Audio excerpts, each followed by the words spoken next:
That never happens in a single angelic encounter in the Bible. No. Where a person like falls down and is like, oh yeah.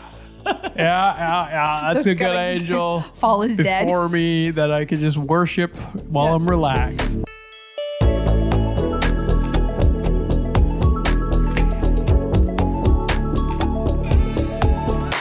Welcome to Stuff That We Like / Enjoy, at least at this point in time. I'm Caleb. And I'm Christina. We're the Castanettas, and today I'm going to ask Christina, what's something you like / enjoy? Something I like / enjoy in light of it being a new year. Woo, another time around the sun. 2026. It's a time of year when many people dedicate themselves to New Year resolutions, which got me thinking, do New Year's resolutions work? Do they work? Yeah, so that's going to be my topic for today. Nice. Yeah. Cool topic. First of all, is it New Year resolutions? It's New Year. It's New Year's. No, it's just one. No, I looked it up. No way, it's like really? It's the possessive of the year. So it's like Caleb's resolutions. It's like New Year, which isn't really correct because the New Year isn't the one making the resolutions. We're the one making the resolutions on the New Year. But I was like, I've been saying this wrong my whole life. And so I looked it up, and it in fact is New Year's. Well, bend me over and just spank me with that logic. That's crazy. That's an aggressive response. So anyways, yeah, just a little tidbit. It is New Year's resolutions, and I think we should petition for it to be New Year. What about Happy New Year's? That doesn't work because you're not using a possessive sentence. Happy New Year's. I say Happy New Year's to everybody. Happy New Year's. Hey. Happy I think maybe it's like holidays. Holidays. But there is multiple holidays, and people say that. Do you say Happy New Year's? Yes. Yeah, you say Happy New Year's. See? I don't know why. But there isn't a possessive with that one. It's just... No. It's probably just a grammatical idiosyncrasy. Happy New Year's. Yeah, there's no way to get that to work. I like have a Happy New Year. Yeah, Happy New Year's. Yeah. It's like... That sounds normal to me. Exactly. Am I weird? No, it sounds normal. Okay. But I think it's wrong. Okay, anyways. But I think we're all wrong. Therefore, we're right. Because words are what you make them. Exactly. Right? Yeah, so like we made up a bunch of words. Exactly. That's what they mean. Okay, cool. Yeah. Sorry. Okay. So before we get into the science of the effectiveness of making a resolution on New Year's to like change your life, or at least parts of it, I want to briefly talk about the origins of New Year's resolutions. Tell me about it. So, surprise, surprise, they're pagan. No way. It's just wild because there's so many pagan roots, or at least hypotheses of there being pagan roots to like Easter, Halloween, Christmas. We've done some episodes on some of those are real, some aren't.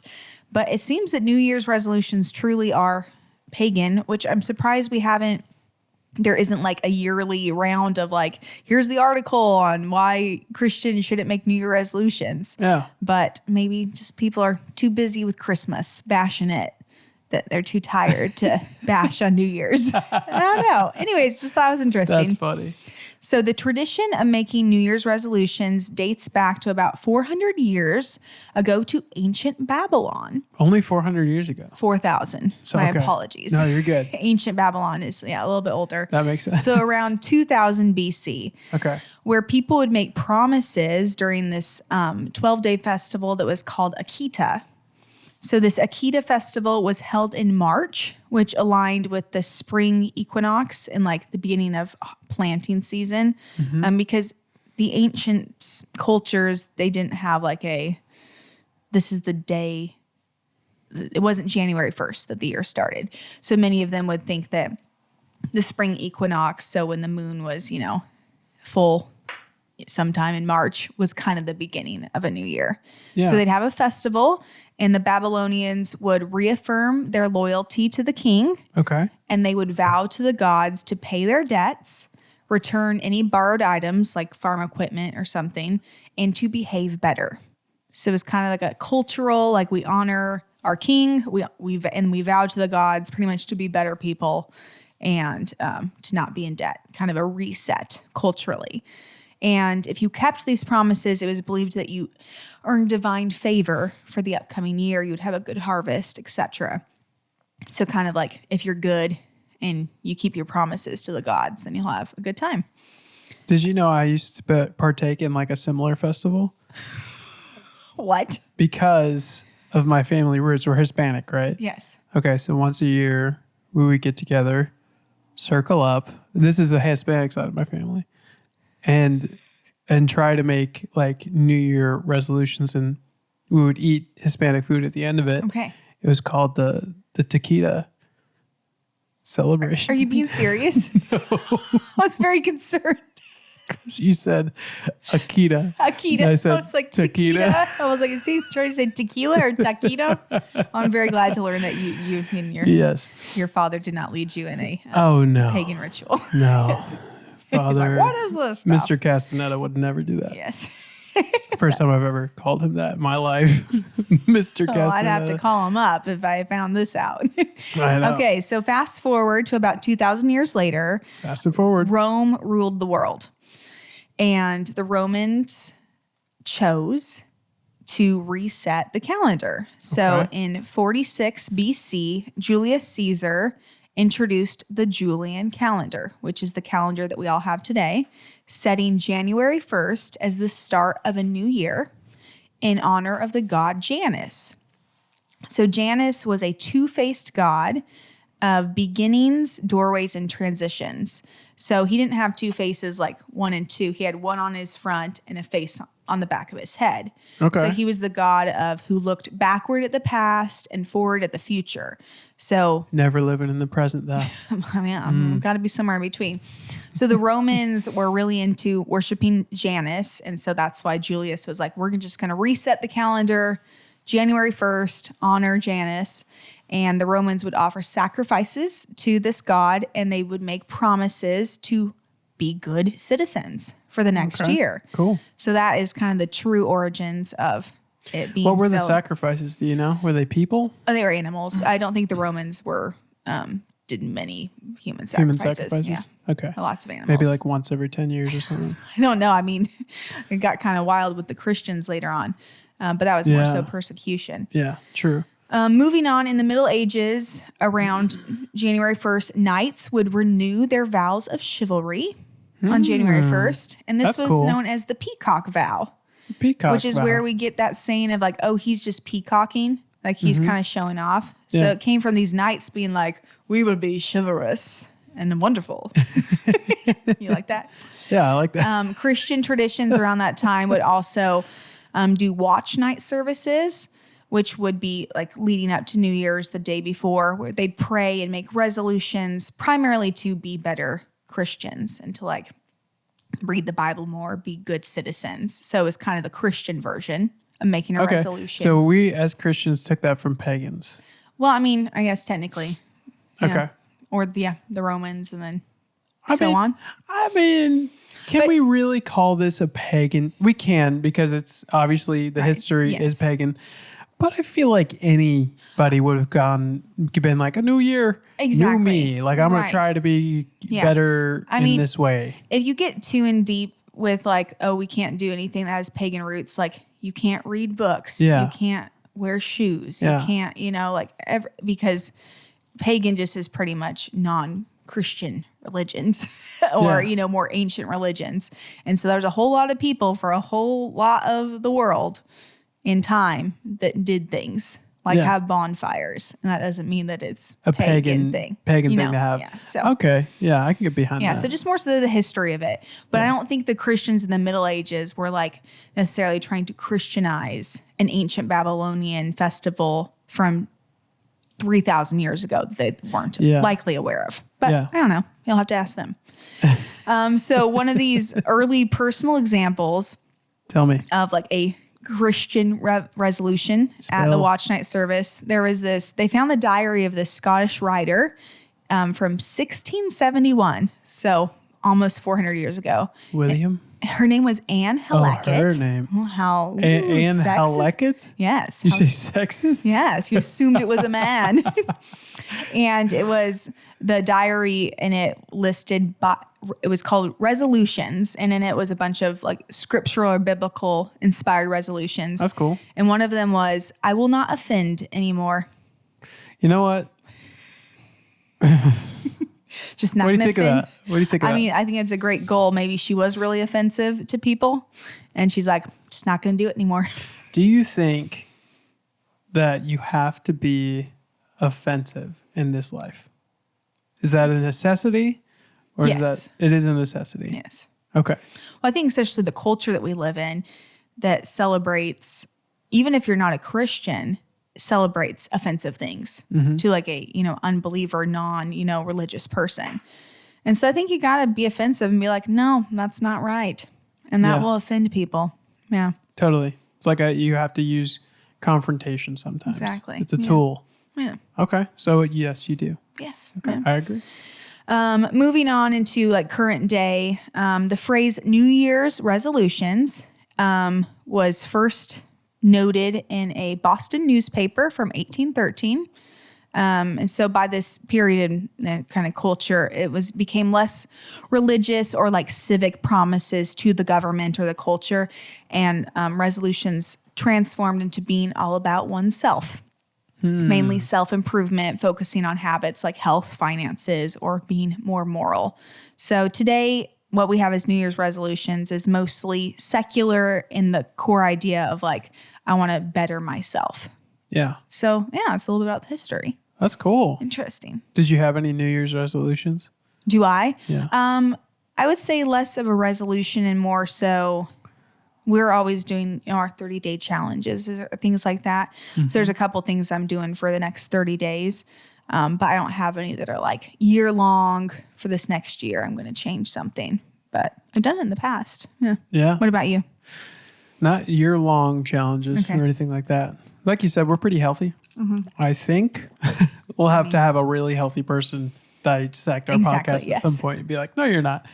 So I'm just going to continue doing what I'm doing, and also maybe throw in, more cold showers or more cold exposure somewhere. We haven't been doing cold plunges, which we need to get back to. Yes. Well, it's hard because the weather's been like 70 degrees and then -8. It's just been all up and down. So Kansas City. Kind of tricky. Okay. So moving on to kind of the focus of my topic, do New Year's resolutions work?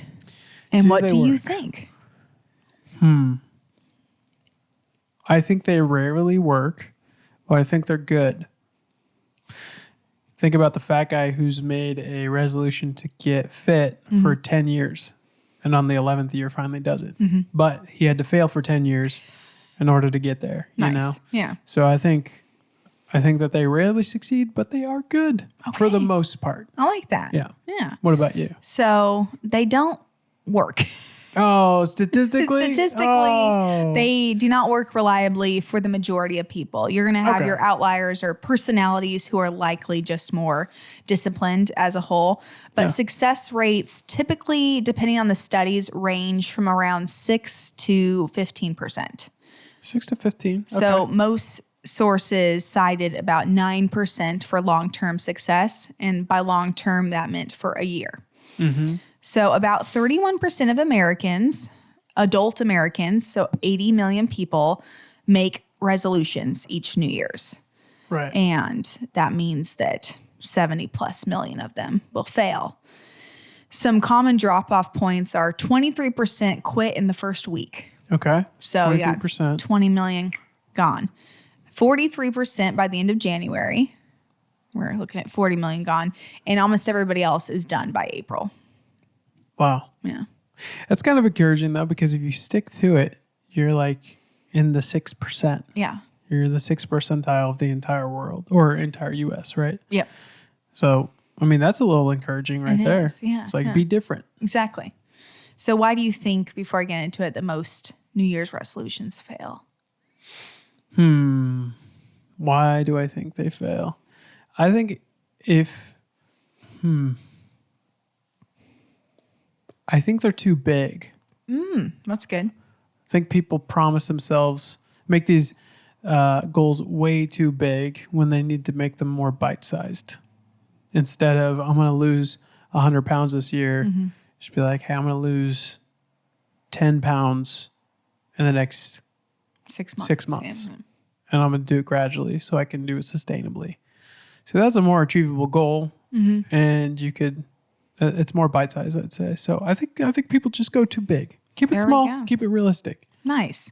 Well, you're very on point because vague or unrealistic goals was cited as the number one reason why people fail.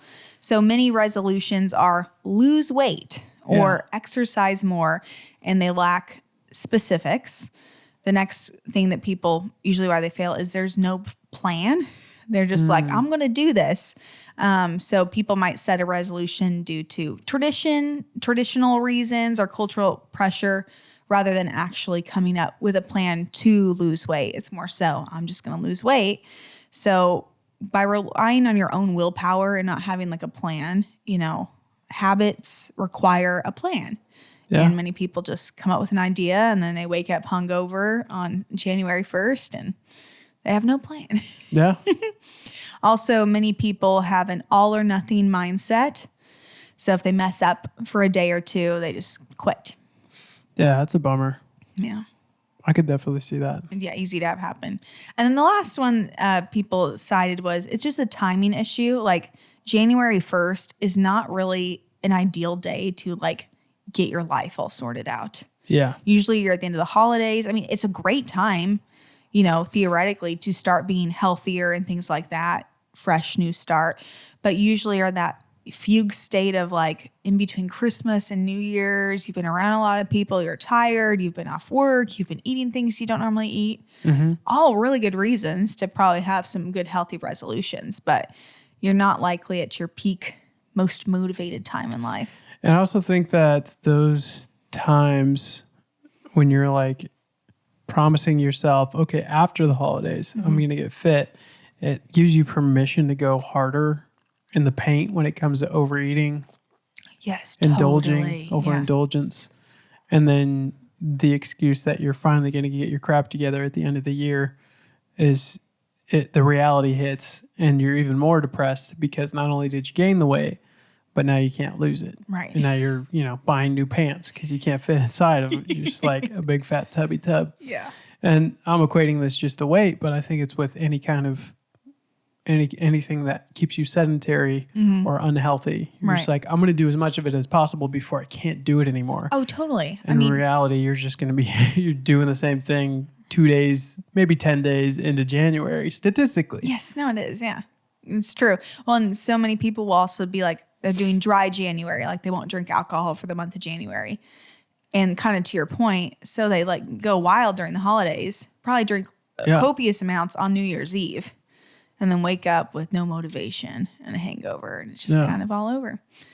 So have you ever made a New Year's resolution that's like stuck and what made it different than ones that like maybe you quit? Never made a New Year's resolution that stuck. I actually don't remember things very well. And so I'm sure I made a couple that I really tried to work on. But for the most part, I stay away from New Year's resolutions. I think I just try to be healthy in my regular life or try to work on myself in little chunks, 30-day, 60-day increments. And that has kept me from having to make big promises about the future. Yeah, that's good. Yeah. I think I've just had a couple. I remember when I was like 12, I decided I was going to stop biting my nails because I used to chew my nails. And that stuck. Really? But I'm kind of a person that I just like do something and then I just don't ever again. I kind of change the next day. Yeah.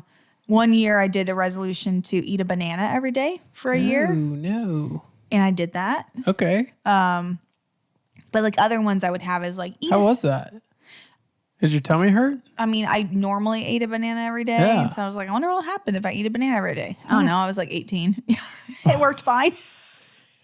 And I've done other like year-long challenges, but they haven't necessarily been on January 1st. So yeah. That's all right. Yeah, exactly. Yeah.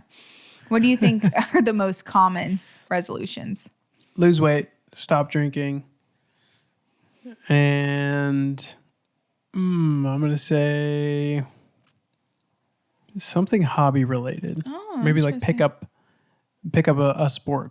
Okay. So close. So it was work out more, lose weight, and eat healthier. Okay. All had about 25%. And then the rest was kind of miscellaneous stuff. That could all be one thing though, right? Really? Because you like in order to lose weight, you probably need to eat healthier and work out more. So yeah, it's kind of a whole. So just exercise. So that's pretty much the majority of eating better and working out. Yeah. Totally.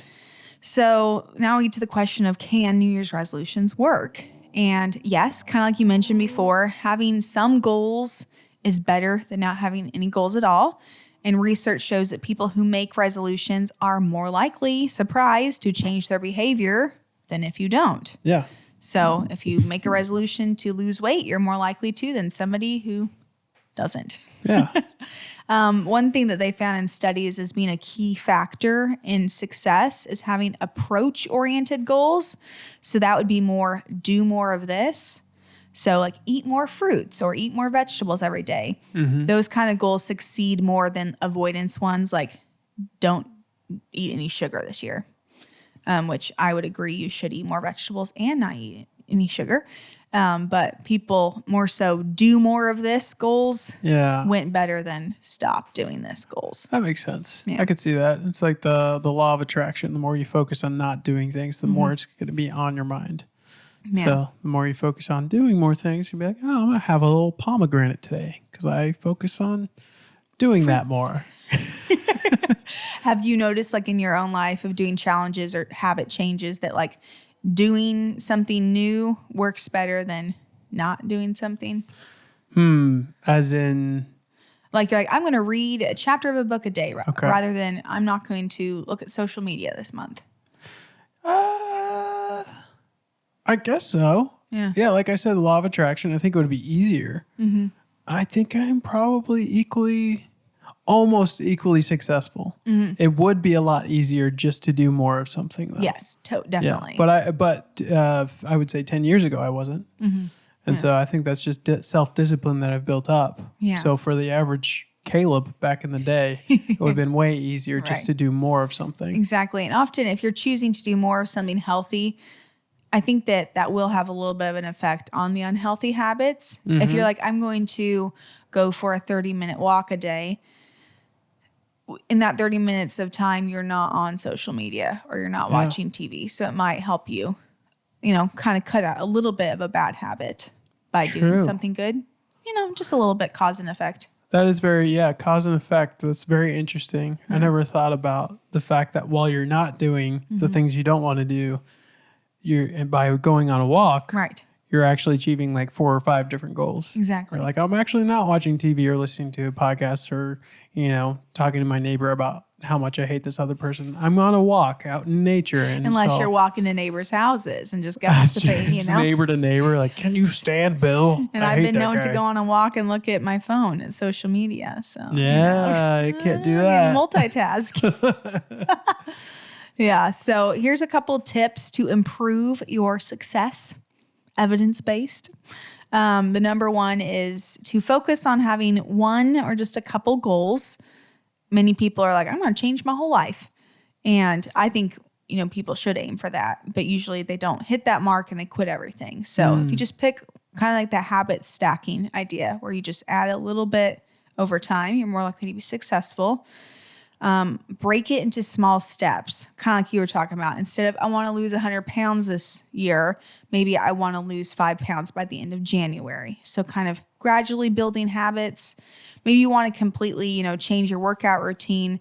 If you've never worked out before, maybe aim for working out twice a week instead of 6 times a week. Mm-hmm. 6 times a week is awesome, but you're more likely to do 2. Totally. And then you can build it up.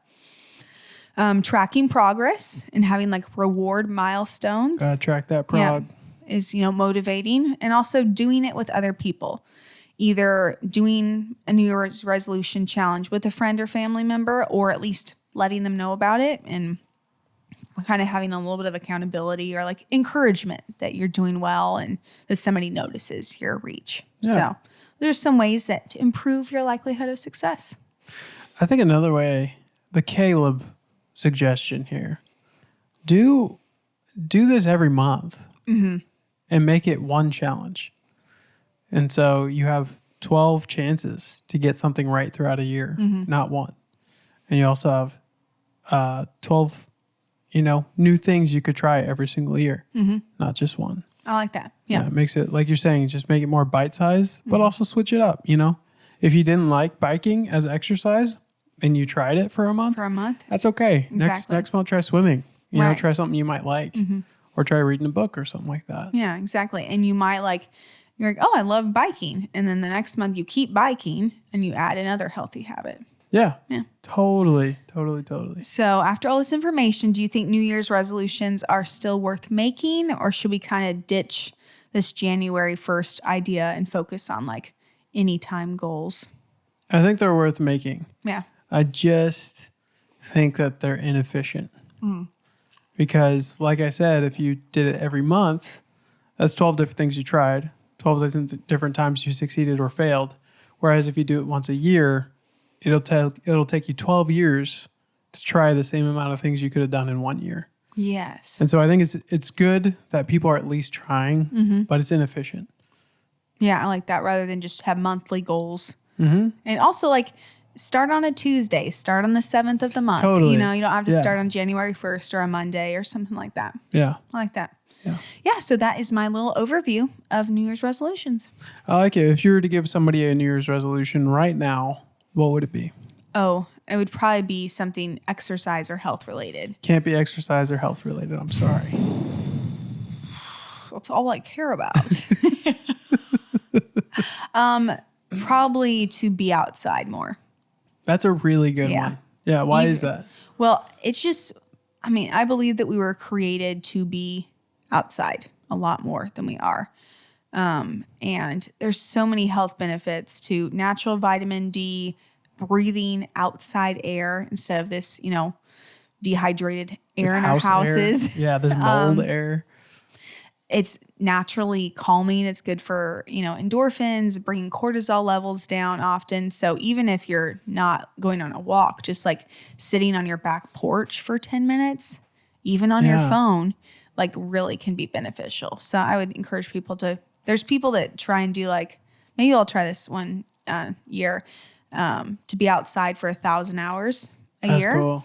Which equates to, I think, 2.5 hours a day, which obviously could be really easy in the summer. Well, not really easy, but you go on a national park trip vacation, you get 100 hours in. Yeah. But I think that's obviously really challenging. But even just to be outside for 15 minutes a day, I think would be really healthy. That's huge. Yeah. So still health related in a way. Yes. But I think that's, but not you skirted the exercise diet on thing. On the edge. Well, isn't any resolution for your health? Unless you're I'm going to watch more TV.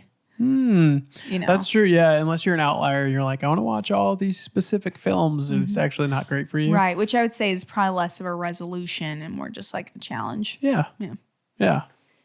Which then we have to define what's a resolution and what's a challenge. I think resolving to do something is generally supposed to be positive. Is how unless culturally. You're resolving to get revenge. Right. No. Exactly. But I would say culturally a resolution is supposed to be something good. Yeah. Oh, for sure. Yeah. I'm just in my mind trying to figure out which one's which challenge. What about you? I love the reading one. Okay. Read for 15 minutes a day. Just sit down and read something nonfiction for 15 minutes a day and watch how it changes your life. I cannot tell you how many times I've looked back at who I was, I don't know how many years ago now, before I started reading and been oh my God, I was so ignorant of so many things in regards to self-growth, historical figures, finance, just these tiny books. And I'm not talking about big 1,000-page books. I'm talking about 100 pages, 250 pages. And it took me 2 weeks to go through it. And where I would have seen that a couple of years ago as insurmountable, now reading 15 minutes a day has taken me from who I was a couple of years ago to a completely different person. Yeah. Just from learning from other people's experience. So I would say anybody could benefit from 15 minutes of reading every day. I love that. And a physical book, I think there's another element of its health. I read lots of stuff on my computer. Yeah. But I think holding a book or even like a Kindle, it has kind of that same feeling of a book is really good. Totally. Yeah. And I like your nature one too. I might steal part of that. Yeah. Just like, I love getting out where you can't hear the cars. Mm-hmm. You know, we live on a main road and it is tough. It's tough. It's just constant traffic. So getting out in nature where you can just listen to birds and like hear silence for a moment, you'd be surprised how, I don't know, sometimes it feels not good. Yes. Because you're like, I need some kind of noise. Yes, because we're so used to constant stimulation. Yes, but that's a good sign that you need more of it, you know? So I'd say get out in nature too. Nice. I mean, I'm throwing a second one in there. I make the rules. There we go. You make the rules of the question. I love it. Cool. All right. Well, that's my topic. Great topic, babe. Thank you. Hey, everybody. We know you love this podcast. We know you've listened to it, looking at it, seeing our faces every week. And we put a lot of work into this thing. We bought this new light above us. Yeah. It's pretty crazy. If you're watching, check it out. It's not cheap.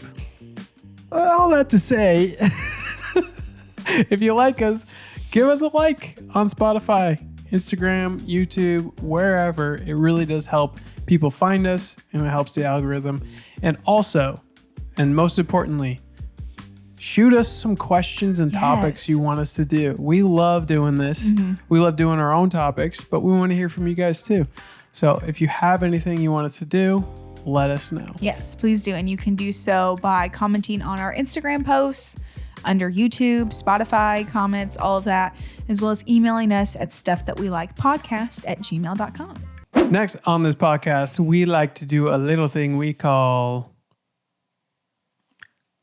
I was waiting on you. You're okay? Forbidden Books of the Bible. We are going to, finish up our Enoch episodes today. Yes. It has been 6 months in the making. Yeah. Probably. This is episode, I think, 22. Yeah. Of our 6th season of the podcast. We usually only do 10 episodes. Yes. This one took us an extra 12 episodes to finish Enoch. Exactly. And we didn't even do Enoch in probably 8 of those episodes. Yeah. Because we were overwhelmed. Yeah. So we're going to finish up the Book of Parables today. So the Book of the Watchers and Book of Parables are the first 2 segments of the Book of Enoch, and they are the most authentic and the oldest. Yes. They are the ones that were for sure written BC.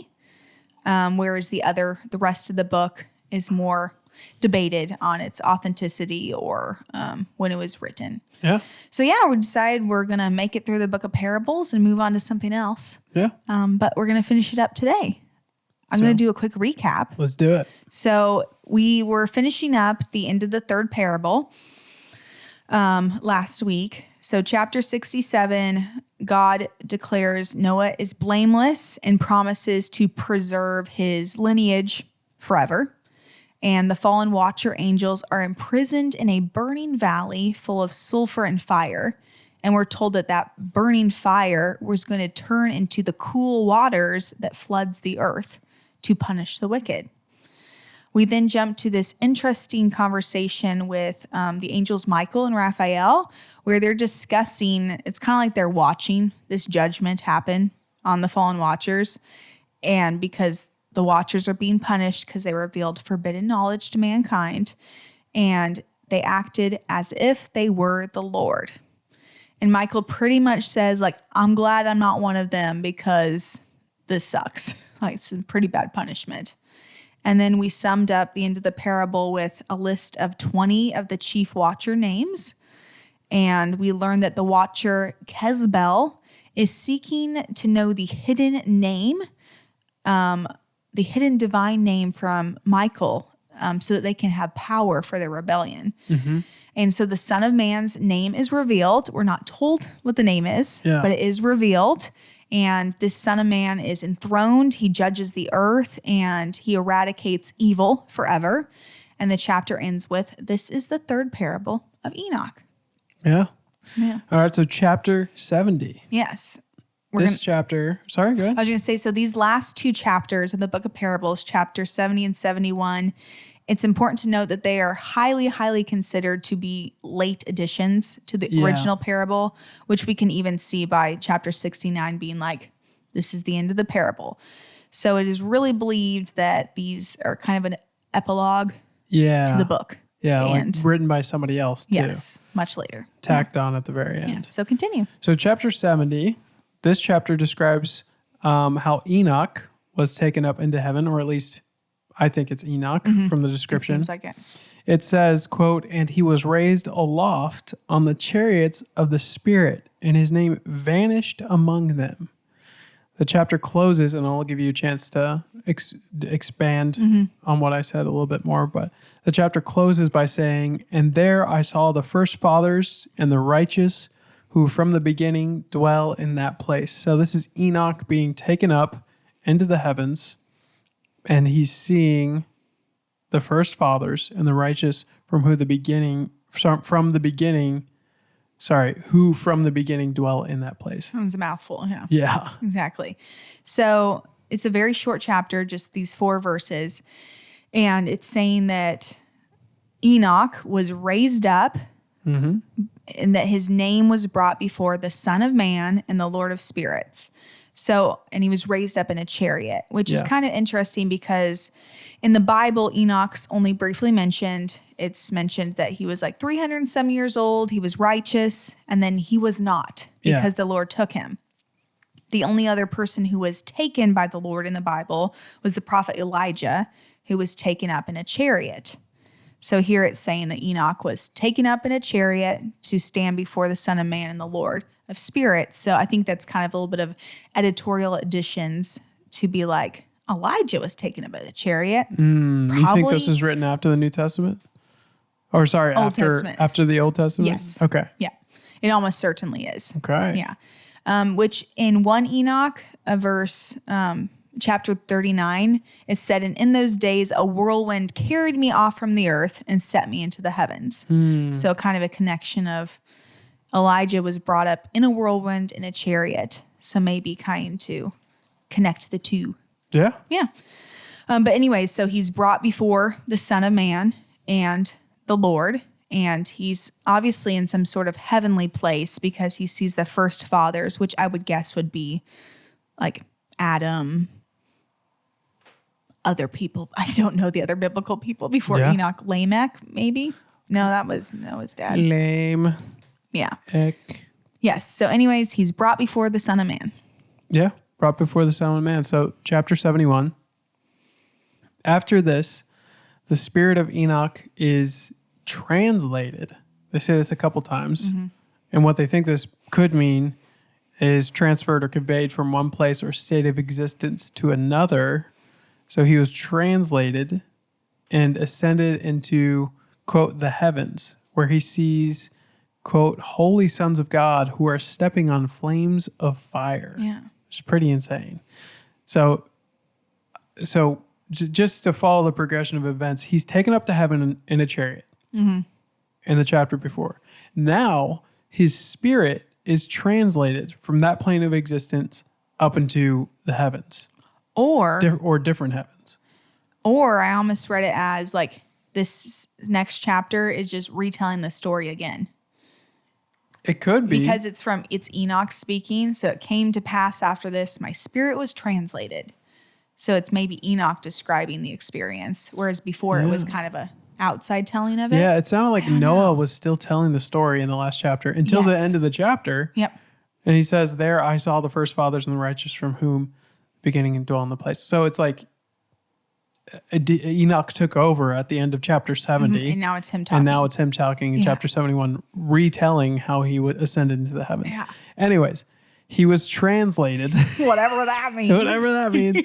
To the heavens where he sees the holy sons of God who are stepping on flames of fire. He sees 2 streams of fire that shine like jacinth, which is, we've heard mention of it before, but it's a precious stone or color symbolizing divine beauty, royalty, and heavenly splendor. So he sees 2 streams of fire that look like that, and he falls on his face before the Lord of Spirits, which is the Lord. Yes. I thought it was interesting that Enoch is saying that when he's brought up to heaven, he sees the holy sons of God.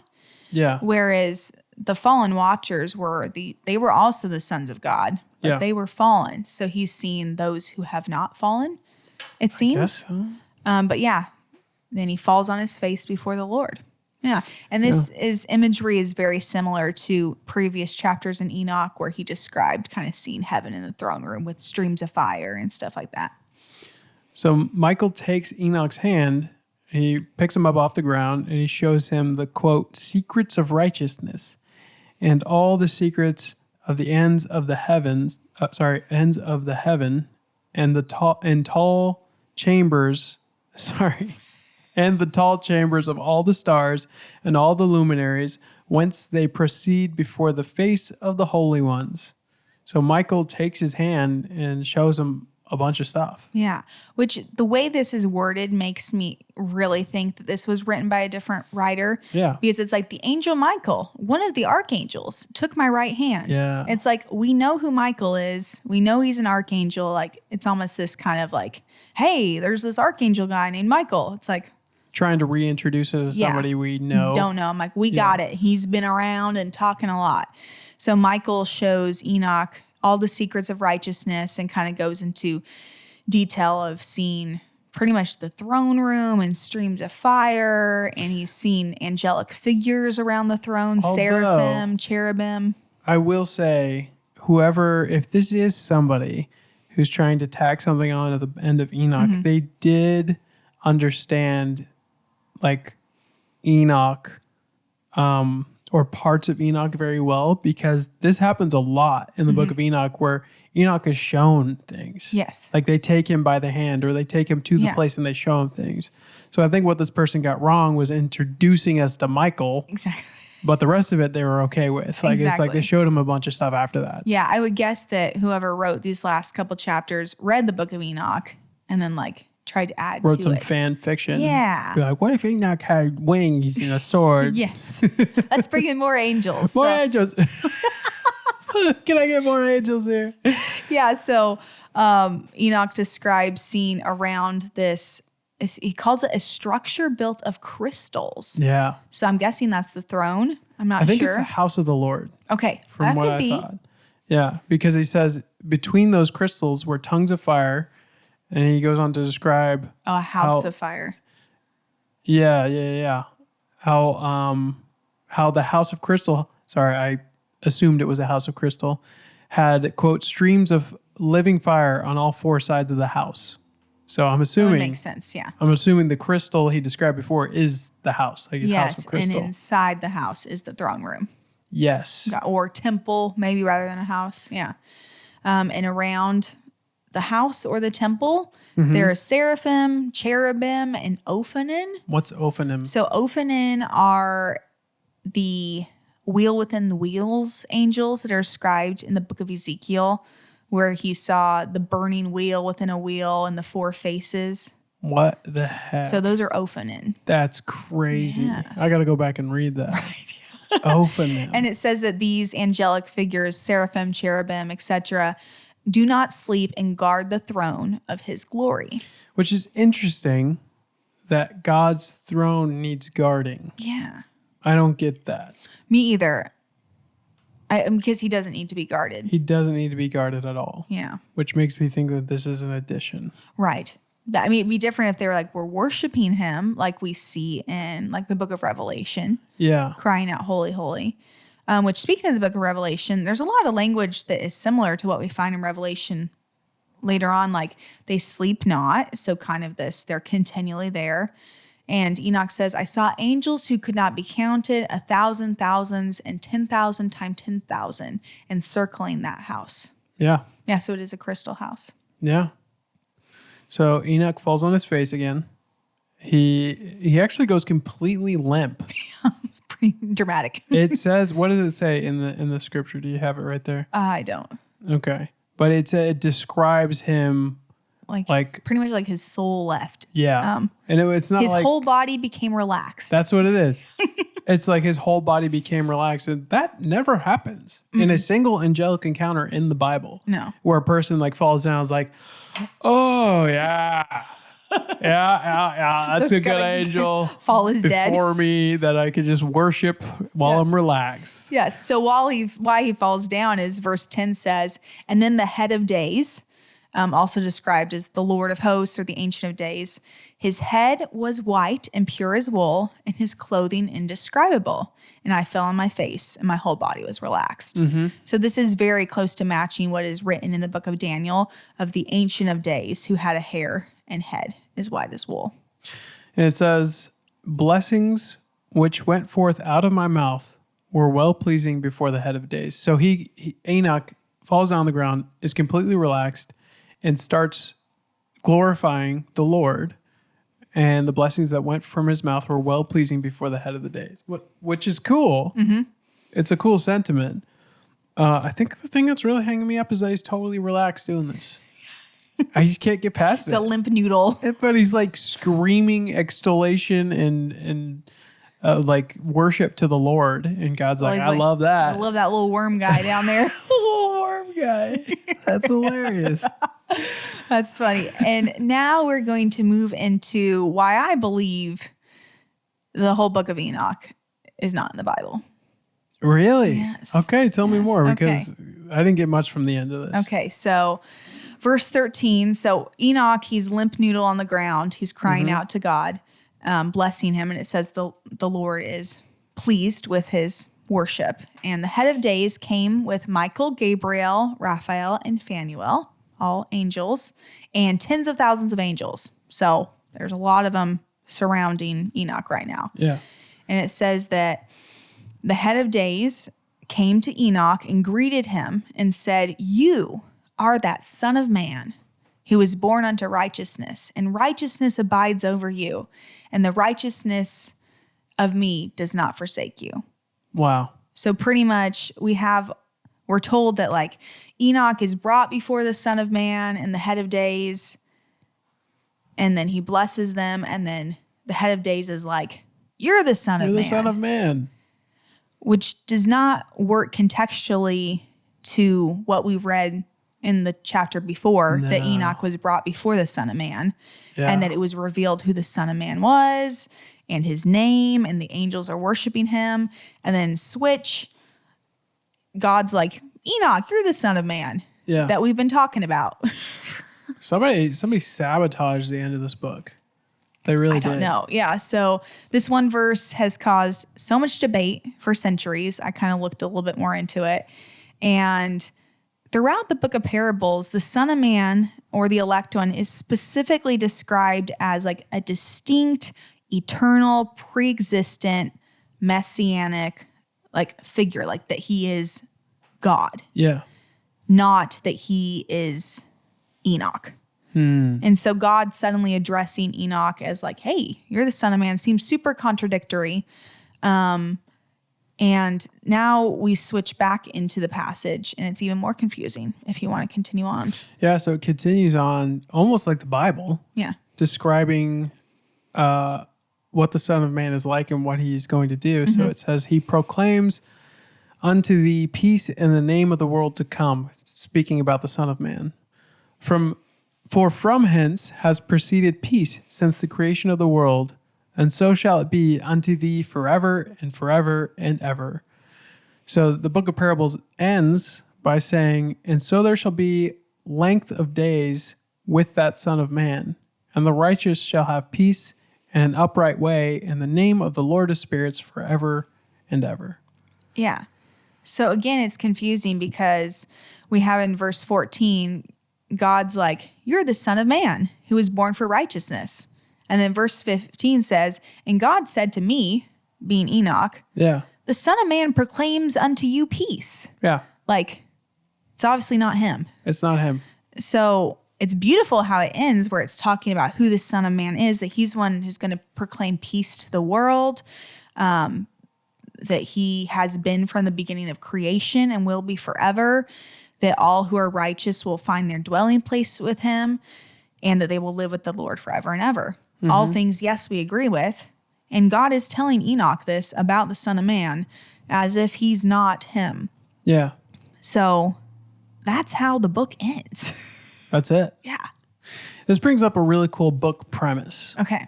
About, for me, it would be a cool story about how the books of the Bible became the books of the Bible. What if the whole time the books of the Bible were being written, the enemy was trying to come in and sabotage them by putting his own words at the end.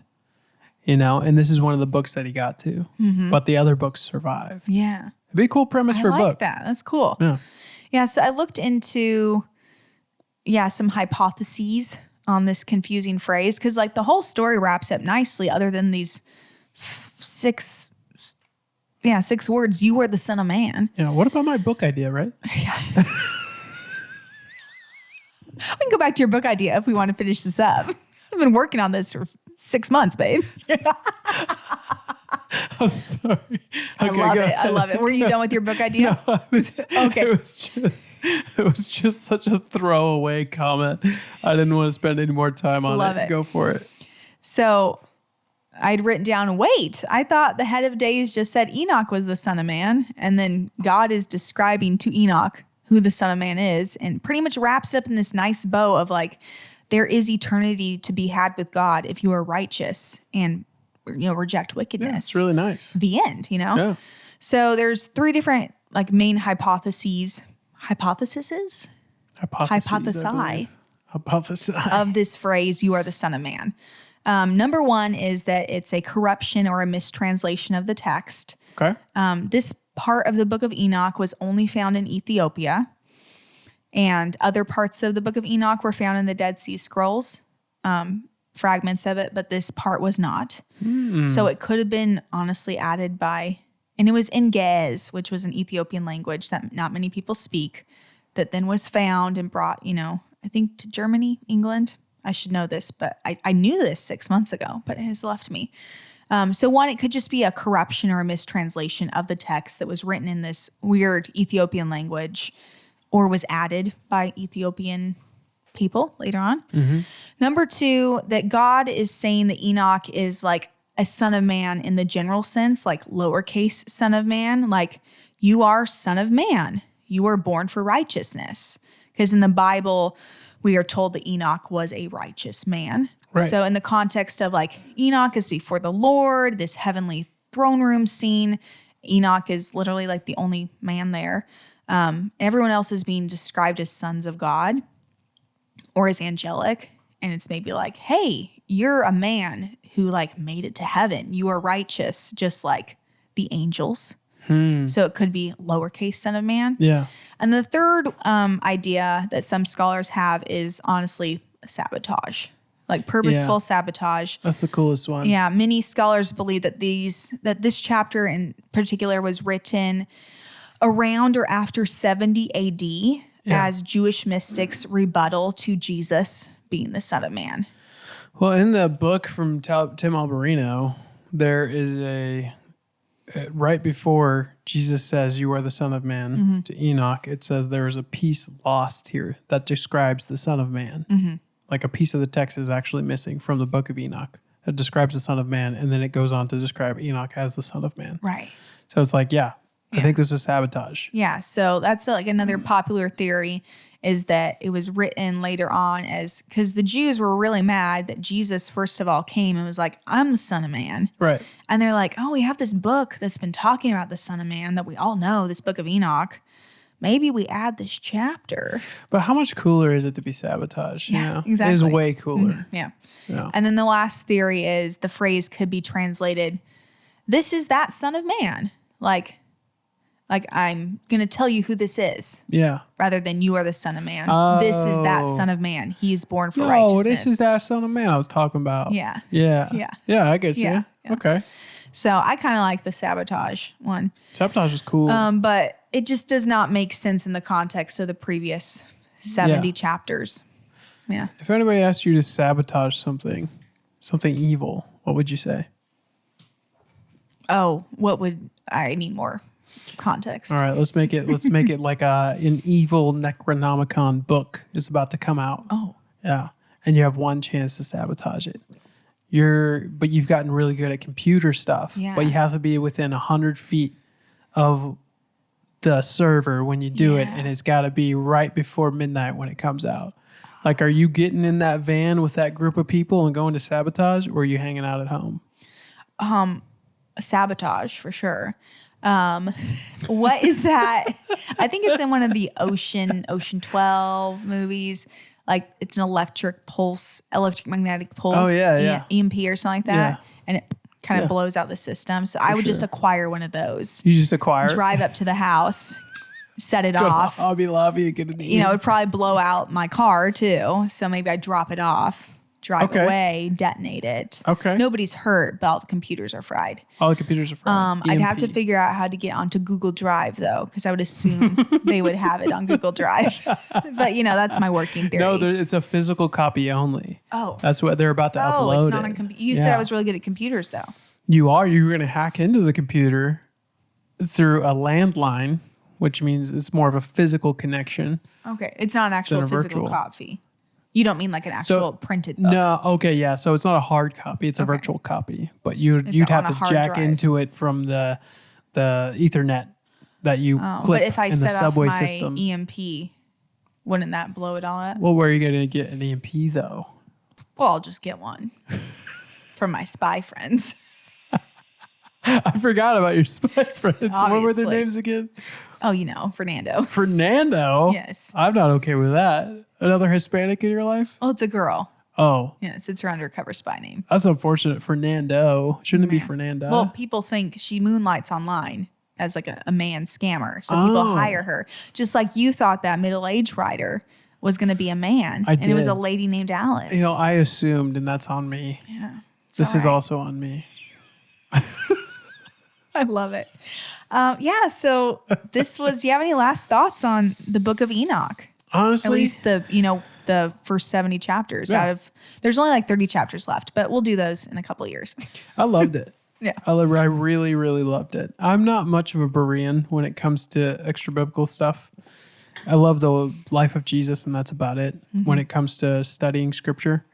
But this was entertaining. It was fun from the beginning to the end, just reading about like biblical imagery and spiritual imagery. I just had no grid for. And so I found it super entertaining. Yeah. How about you? I love it. I really enjoyed reading it and seeing so many New Testament biblical connections in the sense that, the writers of the book of Enoch, whoever they were, they likely had access to what we call the Old Testament today. And they picked up on that there's going to be a sole messianic figure who is eternal, who is like God or is God, that is going to save the world from righteousness. So it was kind of neat, like us reading the New Testament, we know Jesus came and he tells of his return. The book of Revelation is all about his return and judgment, and also that he was one who came in peace and then he's going to return again and make all the wrong things right. That they could see those aspects of who Jesus is only by reading the Old Testament, which I think is really beautiful. Whoever they were, I'm not holding fast that these should be in the Bible, although there's aspects of it that I'm like, I really resonate with that. And I think that's true. Even the descriptions of like the throne room in heaven, which we only have a very small part of in the Old Testament, that we see in the book of Revelation. I just really liked the connections of thinking of there's these, people in 200 AD, a couple hundred years before Jesus is born. They're reading the Old Testament and they're seeing this story of this coming Savior and that he is eternal, that he is like God or is God. And then a couple hundred years later, it's like, that's who the Messiah was. Yeah, right there. So I thought that was beautiful. That's cool, babe. Yeah. It's been a good ride. And also Nephilim. I thought there'd be more Nephilim, honestly. Yeah, I thought so too. I mean, I'd read it once before, so I knew where it kind of stopped, but I did enjoy the Nephilim a lot. Yeah. It was so fun. Yeah. But it's been a wild ride, babe. Yeah. I can't wait to jump into whatever book we get into next. We still haven't decided, so. If you guys have ideas, shoot send them to an us email for the next season. By the way, I want to shout out Carson Acton. He's been on the podcast a lot. I think he was on our last episode we published too. No, the one before that. But he sent me an email, and I think the title was something like, how about this instead of myth time? And it was just a picture of a vape shop that said myth vape time. Vape time. And I was like, oh my God. And it made me laugh so hard. Thank you, Carson, for being such a loyal listener and also putting in the effort to reach out, contact us with little funny things like that. Yes. We always love it. Super, super love you, dude. But everybody be excited for this next season because we got a lot of things coming out. Yes. A lot of things coming. Christina's cooking up a couple different ideas as to maybe a branch off podcast that we're going to be doing. Yes. So keep an eye out for that. She is really cooking these days, like putting in the work, putting in the effort. Pasta, we're so excited. Tofu. It's a cooking podcast. You can listen to it. That'd be horrible. ASMR, baby. Ugh. Mouth Noise City. Gross. But keep your eye out. We're going to do a lot of cool things this year. We're super excited for it.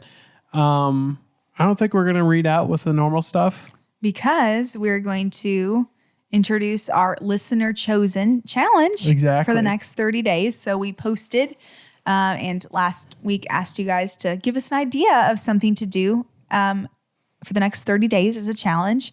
And what was the unanimous suggestion was to read the book, The Count of Monte Cristo. Yeah. So I want to thank my friend Libby. Let's go, Libby. And our other friend Gabe, who said, yes, I think you guys should do that. And so we are going to read the book of The Count of Monte Cristo over the next 30 days, starting today, which will be the day that you guys hear this podcast. January 5th. Mm-hmm. Yeah, so we're going to attempt in the next 30 days to read this over 1,000-page book. Yeah. And I have no clue what the book's about. I've not seen the movie. I'm guessing it is set in Spain.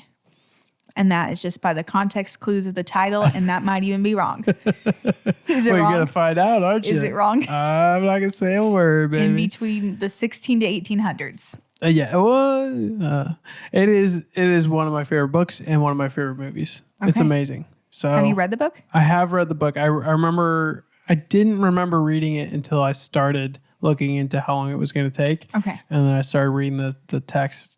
Just the first chapter, and I was like, oh, yeah, I remember. Okay. So I'm excited to reread it. Okay, cool. It is a long book. Yes. Libby hooked us up with a long book. Yes, Libby is an avid reader. I think she read like 100 books this last year. That's maybe not wild. 150, something like that. Good for you, Libby. You should send in your favorite books. Right. We'll definitely read those. I think she put it on her social media. Let's go. But yeah, so if you guys want to start this challenge with us of attempting, if you're not a reader, why not jump into one of the longest books around? Why not? It's a classic. No idea what it's about. Also, if you don't have the time to physically read, it is available as an audiobook for free on YouTube. Yeah. So I might be doing a little bit of listening too. There we go. Because I don't know if I have a couple hours a day to physically read, but I'm going to do my best. Yeah. Yeah. So please join us.